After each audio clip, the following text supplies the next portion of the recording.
History Channel, sometimes I wonder about these people. They did a story on the Earth from a purely left-wing slant that ended up just condemning the left. It was sort of like they did one of their Marvel show, modern Marvel shows on oil. And everybody thought that the purpose of this was going to be to cream oil, and it actually did just the opposite. It illustrated how important and natural and oil is, all the derivatives that we get from it, and all the people that work in that industry. The point last night was to show what the Earth would be like if there were no humans, if the left got what they wanted, if they got mass euthanasia, if the Obama administration and the UN turned into the Hemlock Society, and we all drink the Kool-Aid, we all die, and there are no human beings left, what would the Earth look like? And it was fascinating. Okay, this is what the left wants. We are the problem. And what the left totally misses. For example, they said, it gave an example of your average U.S. city. You take the human beings out of it, wherever the city is, large or small, and in a short period of time, 5 years, everything will start crumbling. Everything will start falling apart. The vermin will infest the place. Animals will populate all over the place. The Earth simply reclaiming what it once had and never really lost. We think we put up concrete buildings and skyscrapers that we're destroying the planet. Concrete comes from the Earth, doesn't it? I mean, do we import anything from Mars? Do we import anything from the moon? Do we import destructive materials from Pluto? No. Everything on the Earth is from and of the Earth, including us. We just happen to be the smartest living organisms on the planet. And, of course, because we're the smartest, we are supposedly the most deadly and the most dangerous and the most polluting and blah, blah, blah, blah, blah, blah, blah, blah, blah, blah, blah. But have you seen these stories? Just an example, the most polluting? How about these stories? We get them every now and then. Some old lady with 50 or 75 cats in her house passes away, and nobody knows about it for a month or two. Finally, the odor, the stench is so much that somebody has to go in there, and they find the house littered with cat feces. And yet we're the polluters. You got to put people with hazmat gear on to go in there and clean up after cat poop. When some old lady assumes room temperature and or some woman doesn't feed the cats, and they start eating the furniture and so forth, concrete, asphalt, whatever, toilet paper, plastic grocery bags, all comes from the Earth. It doesn't come from anywhere else.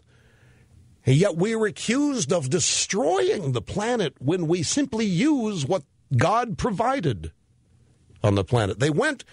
This history show went to Chernobyl. Well, it was a town near Chernobyl that had been evacuated. Town of about 50,000 people. They went in there with their Geiger counters, and they weren't wearing any protective gear because the radiation levels barely registered on the Geiger counters. So they're walking through this town that was evacuated after Chernobyl, which is, for those of you in Port St. Lucie and Rio Linda, it's a nuclear plant that had a leak, a supposed malfunction. And they walk through there, and the buildings in the town, some had fallen apart. They were crumbling to shreds.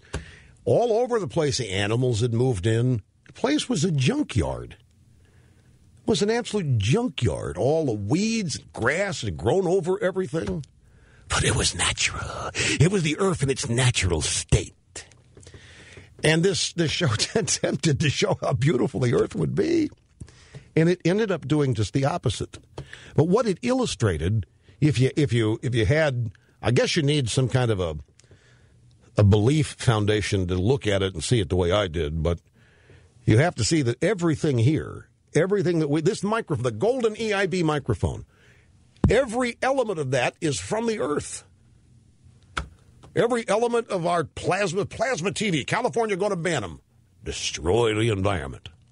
Every element's from the Earth. We couldn't destroy the planet if we wanted to. And yet, 1 out of 3 children between 6 and 11 fears that Mother Earth will not exist when they grow up. More than half of them, 56%, worry that Earth will be a blasted heath or at least a very unpleasant place to live, according to a new survey commissioned by Habitat Heroes, conducted by Opinion Research. Telephone survey polled a national sample of 500 American preteens, 250 males, 250 females, and on a sliding scale of anxieties.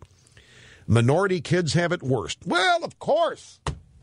And after them, the women.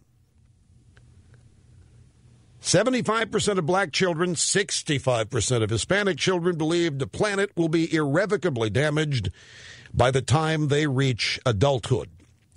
Should also point out that minorities are more likely to be in public schools that force defamatory lying through their celluloid movies like Al Gore's An Inconvenient Truth. Other interesting findings. 50% say that hurricanes and tornadoes are the natural disasters that scare them the most. 28% say they fear animals like polar bears and penguins will become extinct and disappear from the... And that's why this Dummkopf woman jumped in the polar bear exhibit at the Berlin Zoo. I will guarantee you, and this might count against the opinion audit because I'm offering an opinion here. I don't have any backup for it because they say they don't know why this idiot woman jumped in the polar bear exhibit. Well, I'll guarantee you she'd seen something, Al Gore's movie or a website that showed that fraud picture with the polar bears on about 3 square feet of ice that was supposedly a melting glacier, and she wanted to jump in there and hug them and tell them, don't worry, we're looking out for you and we love you. And probably wanted to blame Republicans and Bush. And the polar bear mauled her. See, there's no wonder you got these kids fearing the apocalypse of the earth, which is exactly what the left wants, folks. It's exactly what the Obama types want, because this kind of fear leads to 2 things. It leads to asking somebody to fix it. And who's that? Government. And then whatever government does to ostensibly fix it is unanimously, wildly supported. If it means making your parents drive piddly little tiddlywink cars, if it means your parents pay more taxes, fine. Parents these days will go along with it just to get the kids to stop nagging them. Girls worry more, according to the survey. 67% of girls between 9 and 11 versus 60% of boys 9 and 11 worry the earth will not be as good a place to live when they're adults. 57% of girls between 6 and 8, 43% of boys 6 and 8 worry that the earth will not be as good a place to live when they're adults. And urban kids are more anxious than suburban kids.